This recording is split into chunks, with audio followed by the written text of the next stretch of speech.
What's gone, Lieutenant? And please be specific. The universe contains approximately 200 billion galaxies, each with hundreds of billions of stars. That's a lot of things that could potentially be gone. Vaxturian's voice dripped with his characteristic sarcasm. It wasn't that he disliked his crew, he simply found it helped maintain discipline, especially among the younger officers. Lieutenant Paz cleared her throat, her golden scales shimmering under the bridge lights. Earth, sir, the third planet in the Sol system, Orion Arm, Milky Way galaxy. It's not there anymore. High Commander Vaxturian swiveled his ocular stalks toward Lieutenant Paz, who stood nervously at the navigation console. The bridge of the Galactic cartographer hummed with the usual background noise of a survey vessel, but something in the lieutenant's voice had cut through that comfortable ambience like a particle beam. I have, sir. 3 times, and I have cross-referenced with astronomical satellites in nearby systems. Earth is gone, not destroyed. There's no debris field, no radiation signature, nothing. It's as if it never existed. The High Commander rose from his command chair, all 8 feet of his reptilian frame unfolding slowly. The bridge crew tried not to stare as he strode toward the navigation console. This was unusual. Vaxturian rarely left his chair during a standard shift. Vaxturian blinked all 4 of his eyes in sequence, a gesture of disbelief among his species. That's not possible. Celestial bodies don't just vanish. Check your equipment, Lieutenant. Show me, he demanded. Run a full diagnostic on all sensors and update our star charts. And get me a secure channel to Central Command. Now, Lieutenant Paz tapped several holographic controls, and the main view screen shifted to display a star system that should have been familiar to anyone with basic galactic cartography training. Sol, a perfectly ordinary yellow dwarf star with its family of planets. Mercury, Venus, and then nothing where Earth should be. Mars, Jupiter, and the rest continued in their expected positions. Admiral Kenzara of the Galactic Confederacy sat in her private chambers aboard the massive space station that served as Confederate headquarters, reading the report for the 3rd time. She had hoped the words might somehow rearrange themselves into something that made sense. They had. A knock at her door interrupted her thoughts. Enter, she called. The walk to the council chamber felt longer than usual. How does one explain to the representatives of the 17 most powerful species in the galaxy that a planet, an inhabited planet, had simply disappeared? Her aide, Captain Jory, stepped inside. The Security Council is assembled. Admiral, they are waiting for your briefing. Kenzora nodded, her expression grave. Very well. The Security Council chamber fell silent as she entered. 17 faces of wildly varying morphologies turned toward her. Some showed concern, others curiosity, and a few displayed obvious skepticism. Yes, Chair. Sakida. Kenzora activated the holographic display in the center of the table. Approximately 30 galactic standard hours ago, our cartography vessels detected a significant anomaly in the Sol system of the Milky Way galaxy. Admiral Kenzora. Council Chair Broodmaster Zaltek rumbled, his massive mantis-like form dominating the head of the table. We understand you have called this emergency session regarding anomalous astronomical data. The holographic display showed the Sol system, with Earth conspicuously absent. A wave of murmurs swept through the chamber. As you can see, the 3rd planet designated Earth by its indigenous population is no longer present. What about the indigenous species? Asked Representative Thala of the Asari Republics, her voice soft but concerned. The human? Impossible. Scoffed Representative Dorn of the Vrul Imperium. Planets don't simply vanish. I'm aware of how it sounds, Representative Dorn, Kenzora replied evenly. But we have confirmed this with multiple independent sensor arrays. Earth is gone, along with its moon and all artificial satellites. Unknown, Kenzora admitted. We had minimal contact with Earth. As you know, it was classified as a Class 3 developing world under the Non-Interference Protocol. Officially, no. We maintained several observation posts in their solar system, disguised as asteroids or comets, but direct contact was prohibited. Their technological development was promising but had not yet achieved reliable interstellar travel. Were they even aware of the greater galactic community? Rude Master Zegeltak inquired. Representative Dorn snorted derisively. So we have lost an underdeveloped world of primitives. Hardly a matter for the Security Council. Admiral Kenzor fixed Dorn with a cold stare. With all due respect, Representative, any event powerful enough to remove an entire planet without a trace represents a significant security concern, regardless of the developmental stage of its inhabitants. The Admiral is correct, Rude Master Zaltak interjected. Such power could theoretically be turned against any of our worlds. I have dispatched a research fleet to the Sol system. They are conducting a thorough investigation of the area where Earth should be. I have also ordered a Level 2 security alert for all Confederate worlds and increased monitoring of similar class solar systems. What are we doing about this? Asked Representative Garv of the Tronican Federation, his metallic voice resonating from the speaker in his environmental suit. A heavy silence fell over the chamber as the implications sank in. Theories, Brood Master Zaltek prompted. Is there any indication of who might be responsible? Kala asked. Or what technology could accomplish such a feat? Admiral Kenza Zora hesitated. We have theories, but nothing concrete yet. There are legends, ancient accounts from the early days of interstellar travel of worlds that disappeared and reappeared elsewhere. Most scholars dismiss these as myths or misunderstandings of natural phenomena like rogue planets. But, perhaps Ken's aura conceded, but we must consider all possibilities, no matter how unlikely. You think someone moved Earth? Representative Dorn scoffed again. That's preposterous. Brood Master Zaltek leaned forward, his compound eyes glittering. Admiral, what aren't you telling us? Kenzora sighed. 2 of our deep space monitoring stations detected an unusual energy signature at the exact time Earth disappeared. It matches nothing in our databases, but it bears some similarity to theoretical models of space-time manipulation on a massive scale. You mean like a wormhole? Representative Garv asked. Are you suggesting, Representative Thala said slowly, that the humans might have done this themselves? Possibly, but far more controlled and focused than any wormhole technology we possess. Admiral Kenzora spread her 4 arms in a gesture of uncertainty. As I said, we have no concrete evidence, but it seems unlikely. Their technology was nowhere near that advanced. Then someone else took them. Broodmaster Zaltek concluded. Whatever happened, Kenzora said firmly, we need answers. I recommend forming a special task force to investigate this matter fully. We destroyed them so completely that not even dust remains, added Representative Dorn. Agreed, said Broodmaster Zaltak. Admiral Kenzora will lead this task force. All Confederate resources are at your disposal. Find out what happened to Earth. Research Outpost Zeta 9, edge of Confederate space. 5 galactic standard years later. You look terrible, a cheerful voice announced. Dr. Nix Vondo stared at his console with bloodshot eyes, his slender fingers tapping restlessly against the metal surface. 5 years. 5 years of searching, theorizing, analyzing, and coming up empty. Dr. Vondo looked up to see Dr. Mila Pax entering the lab, carrying 2 steaming mugs of stimulant brew. She placed one in front of him. None. Still the same impossible readings. No trace of Earth, no indication of what technology could have removed it, and no sign of the humans. He took a sip of the hot liquid. The Security Council is talking about scaling back the investigation, budget concerns. Thanks for the flattery, Mila, he muttered, but accepted the drink gratefully. Any progress? She asked, perching on the edge of his desk. So we just forget about an entire species? 4 billion sentient beings. To scientists. Yes. To politicians. Dr. Vondo shrugged his narrow shoulders. It's an expensive mystery with no obvious threat to Confederate security. The initial panic has faded. Dr. Pax frowned. They can't be serious. This represents the most significant astronomical anomaly in Confederate history. What is it? Dr. Pax asked, noting his expression. 8 billion. Actually, Dr. Vondo corrected, and no, I don't intend to forget. But without new evidence, a sharp beep from his console interrupted him.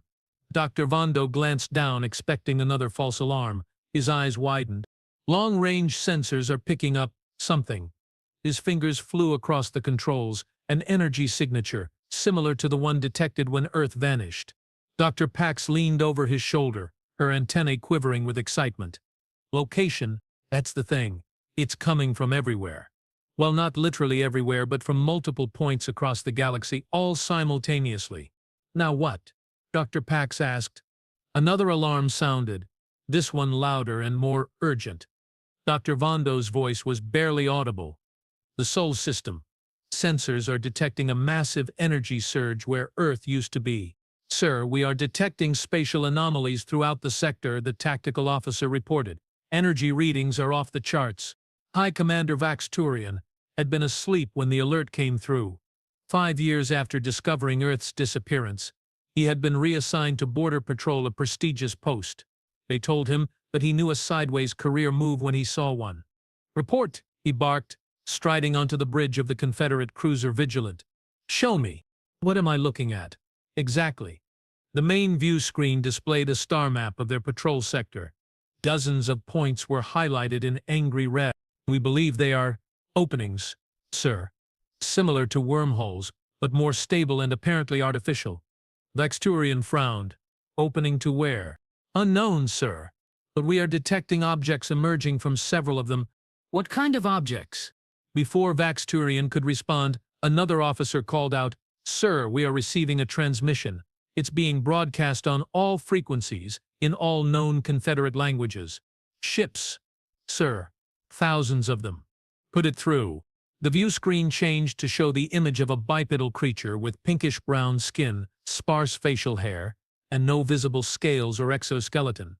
It wore some kind of uniform that Vaxturian didn't recognize.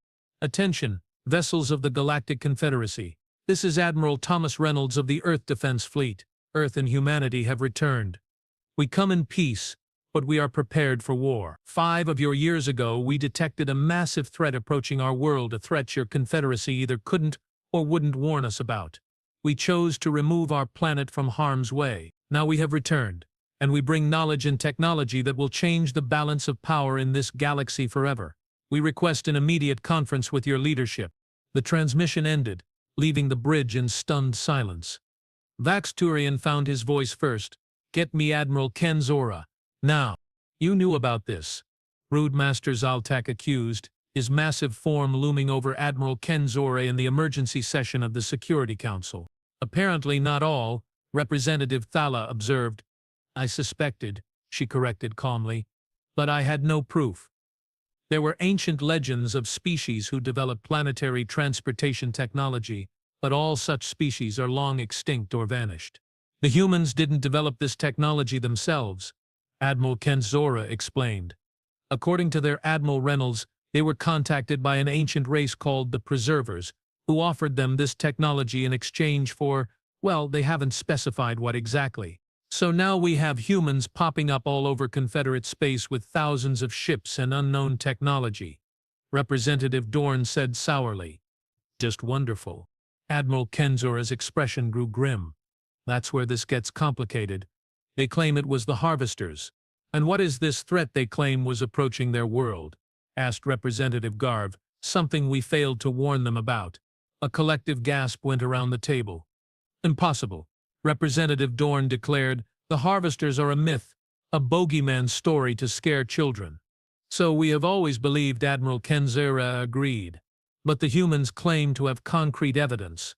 They say the Preservers showed them proof that the Harvesters are real, that they return to our galaxy every 50,000 years to, well, harvest advanced civilizations. Precisely. Admiral Ken Zora confirmed.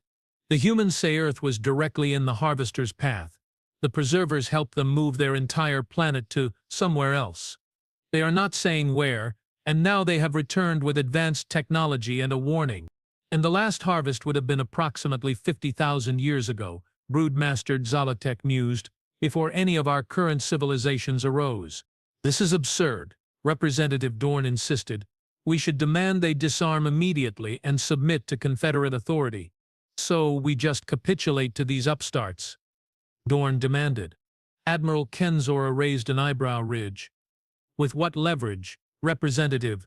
Their ships appear to be more advanced than anything in our fleet, and they are positioned throughout Confederate space. If they chose to attack, we would suffer significant losses before containing them. I suggest we listen, Representative Thala interjected. If there's even a small chance they are right about these Harvesters, we need to know. The diplomatic vessel Concordia was chosen as the meeting place, neutral ground of sorts. Admiral Kenzora waited in the main conference room, along with representatives from the Security Council. Rude Master Zaltek's mandibles clicked thoughtfully. Admiral Kenzora, arrange a meeting with this Admiral Reynolds. We need to understand exactly what we are dealing with. The human delegation was surprisingly small, just Admiral Reynolds and two others, a female introduced as Dr. Alexandra Novak and a male called Major Benjamin Price. Admiral Kenzora shot him a warning glance. Admiral Reynolds, you have made some extraordinary claims. You understand we require evidence. Thank you for agreeing to this meeting. Admiral Reynolds began, his voice deep and resonant. We understand our return has caused some concern. That's putting it mildly. Representative Dorn muttered. This is a harvester. Dr. Novak explained. They call themselves Acuripers, but the preservers know them as harvesters. They are part machine, part organic, incredibly ancient, and utterly ruthless. Every 50,000 years they return from dark space to harvest advanced organic civilizations. Of course, Reynolds nodded to Dr. Novak, who activated a holographic projector. The room darkened as a three-dimensional image appeared above the conference table, a massive squid-like machine, its metallic tentacles extending from a central body that must have been at least 2 kilometers long. Harvest? What does that mean, exactly? Representative Thala asked. They process organic beings into a genetic slurry used to create more harvesters, Major Price said bluntly. They see it as a twisted form of preservation. A horrified silence fell over the room. Dr. Novak manipulated the holographic controls, and the image changed to show what appeared to be archaeological sites, ancient ruins, and finally technical data. The evidence, please, Admiral Kenzora prompted, her voice tight. The preservers showed us these sites, evidence of previous harvests across the galaxy. Your own archaeological records contain references to these civilizations that mysteriously vanished. We have spent the last 5 years studying harvester technology, tactics, and weaknesses. With the help of these preservers, Brood Master Zalatak asked. And where are these preservers now? Representative Dorn demanded, conveniently unavailable to corroborate your story. Admiral Reynolds nodded. They are one of the few races to survive multiple harvest cycles by hiding. They have been studying the harvesters for millions of years. Representative, Admiral Kenzora warned, let's focus on the evidence. She turned back to the humans. This is compelling, but still circumstantial. Do you have any direct evidence of these harvesters? They exist primarily in digital form now, Dr. Novak explained. Their physical bodies long since abandoned. They uploaded their consciousness to massive computer networks hidden throughout the galaxy. They rarely interact with physical beings anymore. How convenient, Dorn scoffed. The human male activated a different control, and a new hologram appeared, a real-time tactical display showing a region of space near the edge of the galaxy. A single massive object was moving slowly toward the galactic rim. Admiral Reynolds smiled thinly. As a matter of fact, we do. Major Price, this is a live feed from one of our scout ships, Major Price explained. What you are seeing is a harvester scout, the Vanguard. The main fleet is approximately 6 months behind it. How many? Admiral Kenzora asked, her voice barely audible. Thousands, Admiral Reynolds replied grimly. Enough to overwhelm every military force in the galaxy if we fight separately. The implication hung in the air. You are proposing an alliance, Broodmaster Zaltak stated. Yes. Humanity and the Confederacy standing together against the harvesters. We bring new technology, planetary shields, advanced weapons, FTL communications. You bring numbers and established infrastructure. And if we decline, Representative Dorn asked. Admiral Reynolds' expression hardened. Then we will fight alone, and when we have won, and we will win with or without you. The galaxy will remember that when extinction came calling, the mighty Confederacy cowered while humanity stood firm. Of course, Reynolds agreed, but not too much time. The harvesters won't wait for bureaucracy to run its course. Admiral Kenzora couldn't help but admire the human's boldness. A compelling argument, Admiral, but the Security Council will need time to discuss and verify your claims. As the meeting concluded and the humans departed, Admiral Kenzora found herself thinking that the galaxy had become a much more complicated place since Earth had returned, and much more dangerous. In his private quarters aboard the Vigilant, High Commander Vaxturian reviewed the briefing materials on the humans and their claims. 5 years ago, he had been the first to report Earth's disappearance. Now it seemed he would play a role in dealing with its return. "Commander," Admiral Kenzora's face appeared on the screen, "I have new orders for you." "Vaxturian here." His communication terminal chimed. "I'm listening, Admiral." "The Security Council is divided on how to proceed with the humans and their warning. While we investigate their claims about these harvesters, we need someone to serve as liaison with the Earth Defense Fleet." The Vaxturian's scales prickled with unease. "You want me to be that liaison?" Kenzora's expression softened slightly. "Because you were there at the beginning of this mystery, Commander. And because, unlike many of my officers, you keep an open mind. Yes. You will be working directly with one of their ship captains, someone called Miranda Frost. The Vigilant will rendezvous with her vessel, the Defiance, in the Proxima Centauri system. May I ask why me?" "Admiral. Assess their capabilities. Determine if their technology is as advanced as they claim, and most importantly, evaluate their sincerity. Are they genuinely here to warn us, or do they have another agenda? And my actual mission, beyond the obvious diplomatic function?" "Understood, Admiral." As the communication ended, Vaxturian leaned back in his chair, wondering what this Captain Frost would be like. The briefing materials said she had been a submarine commander before Earth's disappearance, experienced in operating in hostile environments with limited support. Not unlike his current assignment, he reflected with grim humor. One thing was certain: the return of Earth had changed everything. Whether humanity came as saviors or conquerors remained to be seen, but Vaxturian had a feeling the galaxy would never be the same again. Vaxturian wondered if together they could stop it. And somewhere out in the dark between the stars, if the humans were to be believed, an ancient enemy was coming. An enemy that had already destroyed countless civilizations. The Vigilant dropped out of FTL at the edge of the Proxima Centauri system with a flash of displaced energy. High Commander Vaxturian stood on the bridge, hands clasped behind his back, his posture rigid with anticipation. "Scan for the human vessel," he ordered. Vaxturian raised an eye ridge. Broadcasting their positions so openly seemed either foolishly trusting or supremely confident. He wasn't sure which possibility concerned him more. "No need, sir," the tactical officer replied. "They are broadcasting their position. The Defiance is in orbit around Proxima Centauri, but take us in. Standard approach. Maintain defensive posture but weapons powered down. Let's not appear hostile." As the Vigilant approached the fourth planet of the system, Vaxturian got his first look at the human ship. The Defiance was unlike any vessel in the Confederate fleet. Where Confederate ships tended toward practical, utilitarian designs function over form, the human vessel seemed almost artistic. Its hull was smooth and elongated, with sweeping lines that reminded him of aquatic predators from his homeworld. Yet despite its aesthetic appeal, there was no mistaking its military purpose. Multiple weapon emplacements were visible along its hull, along with what appeared to be advanced sensor arrays. "They are hailing us, sir," the communications officer announced.